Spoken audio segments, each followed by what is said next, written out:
Are you tired of being spammed with multiple ads or commercials while you're trying to enjoy your favorite sports? It feels like the NBA has reduced itself to a tool for promo rather than a showcase of the greatest talent the world has ever seen. The popularity of sports betting and the easy accessibility of it has become the biggest threat to the quality of the NBA in my eyes.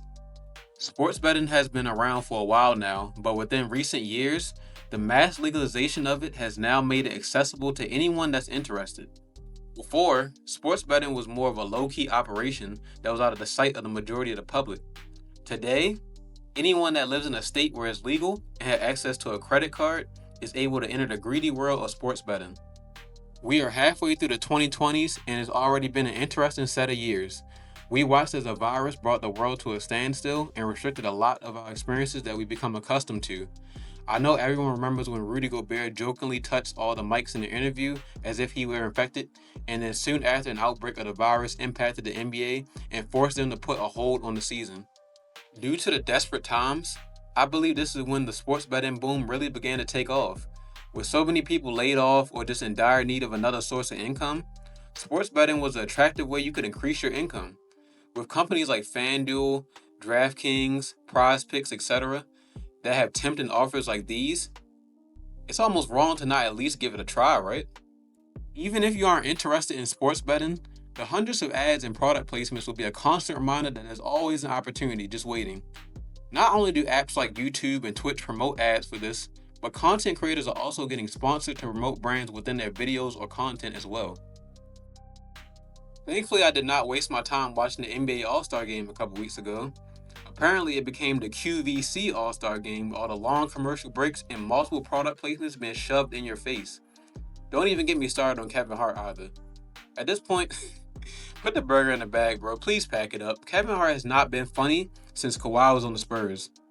And then what's up with LeBron decided not to play because of foot soreness? Are you dead ass? With the cheapest ticket being just under $1,000, I'm certain at least 80% of the fans came to see the 40-year-old LeBron ball out. Any hopes of them breaking any viewership records went out the door with that announcement.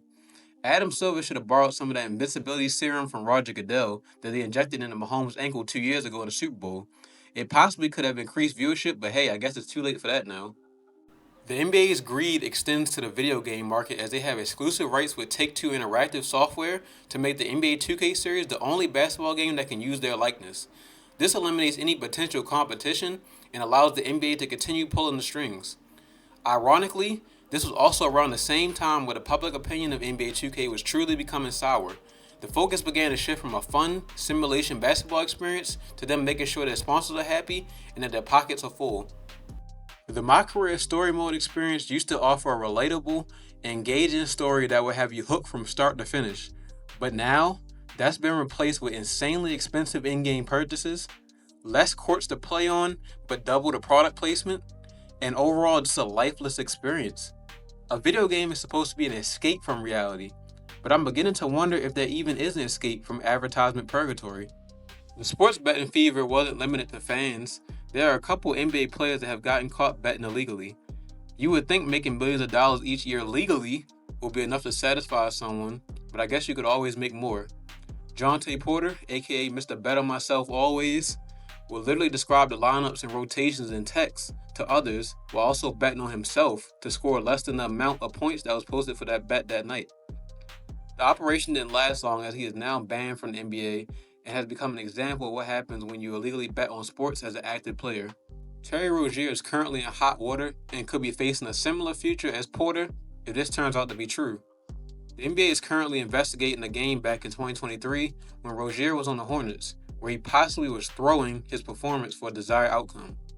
To add insult to injury, the police are investigating both Porter and Rozier about possible connections with a gambling ring that helped manipulate the outcomes of college and professional games. If generating this much money narrows your vision this much, I'm fine with where I'm at currently, honestly. I find it interesting that sports betting is promoted so heavily in the NBA while simultaneously destroying the authenticity and integrity of the organization. Porter and Rozier were the only players to be caught sports betting, but could this be a common thing behind the scenes now? I'm sure the NBA doesn't mind getting rid of players like Porter or Rozier to make a statement, but imagine if someone like LeBron or Wemby were to do something like this. I'm certain something like that would be kept under wraps, but hey, who knows, right? There's only one solution right now to this problem.